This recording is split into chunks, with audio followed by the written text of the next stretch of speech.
Anda kembali bersama kami di Sapa Indonesia Malam. Saudara, gelombang ketiga kasus COVID-19 di Indonesia sudah berlangsung membuat Presiden Joko Widodo meminta evaluasi pembelajaran tatap muka, khususnya di DKI Jakarta, Jawa Barat, dan Banten. Akankah PTM dihentikan kembali? Kita akan bahas kembali bersama dengan UU Ruzanul Ulum, Wakil Gubernur Jawa Barat, Pak Iman Zanatul Hairi, Kabid Advokasi Guru Perhimpunan Pendidikan dan Guru atau P2G, Abdul Fikri Fakih, Wakil Ketua Komisi 10 DPR dari fraksi PKS. Saya ke Pak Wagub lagi. Pak Wagub, tadi ada catatan dari P2G, dari Pak Iman, katanya seharusnya sekarang 50-70% dulu PTM-nya. Dan juga pengawasan PTM di sekolah yang dilakukan sejauh ini hanya formalitas. Jadi kita tidak bisa menghindari klaster sekolah, Pak Wagub. Gimana nih? Ya, sesuai dengan catatan yang ada atau peraturan yang ada dalam SKP 4 Menteri, kalau terjadi kasus corona di sekolah itu kan ada, yaitu harus dihentikan PTM selama 2 minggu ataupun 14 hari, yaitu cara belajarnya PJJ.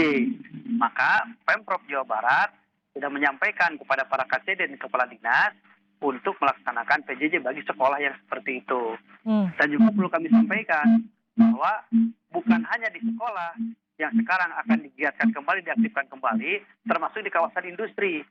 Karena pada prinsipnya di kawasan industri dengan di sekolah juga sama. Banyak orang kemudian berkumpul dalam satu ruangan, maka kami tidak mengabaikan juga kawasan-kawasan industri yang ada di Jawa Barat untuk dipantau, diaktifkan kembali gugus tugasnya. Yang memang kemarin diakui tidak ada rapat-rapat tentang hal ini dalam beberapa minggu. Tapi kemarin Pak Gubernur sudah melaksanakan rapat 2 kali. 1 minggu rapat 2 kali, termasuk kemarin hari Senin. Itu data. Oke, tapi Pak Wagub, apa saja sebetulnya unsur-unsur atau katakanlah standar untuk menentukan PTM akan kembali digelar ataukah PTM seharusnya ditutup saja begitu? Kita yang penting apa yang menjadi arahan Pak Jokowi sebagai presiden kita akan tindak lanjuti. Tetapi kita tidak semua secara keseluruhan setiap kabupaten, kemudian setiap sekolah. Jadi kita dievaluasi sekolah mana yang dianggap ini harus melaksanakan PJJ sesuai dengan SKP 4 Menteri, ataupun yang mana level-level tertentu. Karena kalau wilayah-wilayah Jawa Barat bagian timur, Jawa Barat bagian Periangan Timur, bagian utara, ini sampai hari ini belum ada yang laporan. Yang ada beberapa daerah yang ada di aglomerasi itu, khususnya di wilayah yang dekat-dekat dengan Bodebek. Tapi pengawasan dan juga tracingnya bagi sekolah-sekolah yang ada kasus positifnya seperti apa, Pak Wagub? Ini langsung dilaporkan ke Bapak atau seperti apa? Jadi artinya kita bisa mengetahui proses tracingnya betul-betul sudah sampai mana? Ya, itu karena kami sudah punya sistem dengan sistem Pikobar, itu diaktifkan terus, tidak pernah dihentikan. Di sini ada para KCD, ada kepala sekolah, termasuk komite sekolah juga dilibatkan. Jadi akan begitu cepat informasi sampai kepada kami kalau ada sekolah yang anaknya terpapar dengan virus corona. Jadi bukan hanya sekolah, tapi daerah-daerah lain pun akan langsung lapor kepada kami seperti itu.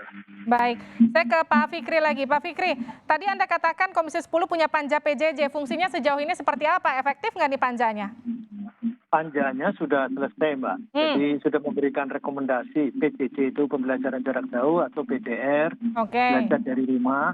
Hasilnya? Itu karena sudah 2 tahun, ada banyak sekali rekomendasi-rekomendasi. Ada beberapa hal yang memang yang ditindaklanjuti, tetapi lebih banyak yang belum ditindaklanjuti karena memang menyangkut tentang fasilitasi. Seperti misalnya PJJ ini kan ya pertama yang paling dikeluhkan kan oleh orang tua adalah kuota. Dan akhirnya Mas Menteri lobby dengan Kementerian Keuangan akhirnya ada bagi-bagi pulsa dengan PA-BUN.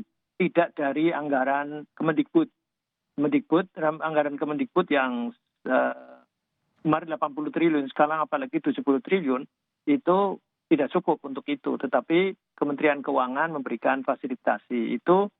Ini lepas dari yang mengkritisi termasuk P2G segala macam yang tidak efektif segala macam ya ini, tetapi itu memang dilaksanakan dan cukup besar ya sampai 7 triliun. Kemudian ternyata tidak hanya itu kan, problematikanya adalah ya jaringan. Ada pulsa kalau nggak ada jaringan ya nggak bisa. Jaringan kalau nggak ada device-nya, nggak ada gawainya ya tidak bisa. Dan itu sampai sekarang masih menjadi problematika. Kita sudah mendengar dari siswa, dari guru, dari kepala sekolah, ada anak-anak pinter yang ini kok tiba-tiba di masa pandemi dia jadi anak prestasinya sangat rendah. Ternyata memang dia nggak punya gawe, nggak punya HP, nggak punya handphone, sampai kemudian di sekolah-sekolah tertentu iuran apa segala macam. Ini problematika yang masih terus berjalan. Nah, memang tuntutannya adalah pembelajaran tatap muka itu, karena memang pembelajaran jarak jauh ini betul-betul nggak siap. Jadi kan memang nggak ada yang punya pengalaman. Menteri sekalipun itu nggak punya pengalaman sekolah sepenuhnya belajar dari rumah, itu nggak ada di sekolah di dunia manapun kan belum ada. Sehingga memang kecenderungan tidak siap. Nah, ketidaksiapan itu mestinya memang aturan itu sesuai dengan otoritas undang-undang pemerintah daerah itu sudah cukup saya kira secara konkuren, sehingga masing-masing konsentrasi.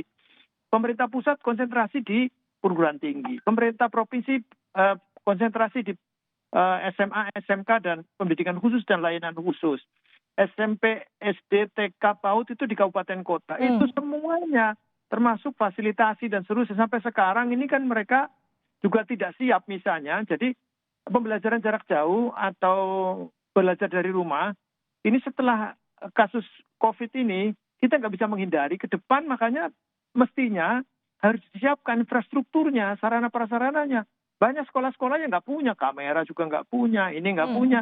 Apalagi kalau kemudian dia harus praktek atau tutorial supaya anak-anak itu menjadi paham itu bagaimana caranya. Kemudian ada waktu-waktu khusus juga bagaimana caranya, karena kan kalau pendidikan vokasi, SMK misalnya, kan nggak semuanya pakai teori, Pak, ada prakteknya. Lah ketika praktek harus ada jalan keluar.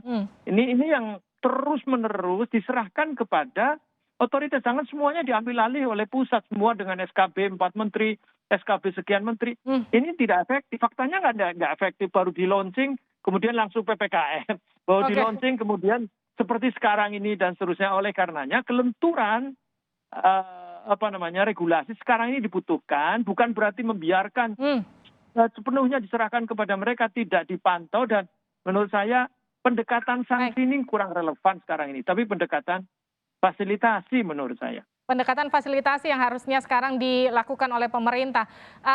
Pak Iman, terakhir untuk Anda, jadi apa solusinya sekarang? PTM kah kalau ngelihat kondisi sekarang, atau PJJ lebih baik menurut Anda? Iya, sebagaimana di dalam SKB ya, bahwa sekolah yang sudah terpapar memang harus menghentikan pembelajaran terlebih dahulu. Tetapi jika ini memang akan dibuka, sebaiknya sangat diperhatikan soal kedisiplinan.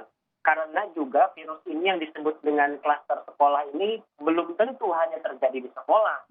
Karena misalkan begini, ada titik buta ya, saya perlu menyebutkan ini. Ketika pulang sekolah, satu. Kedua, memang di dalam SKB ini anak-anak harus bawa bekal. Tapi kenyataannya sebagian besar ini lupa dan lain sebagainya. Karena kebiasaan orang tuanya juga memang kerjanya pagi juga, nggak sempat. Sehingga ada kerumunan baru. Walaupun kantin ditutup, kami tetap mendapatkan laporan ada yang diam-diam buka kantin. Meskipun begitu, ada yang tetap memakai aplikasi pengantar makanan online seperti itu.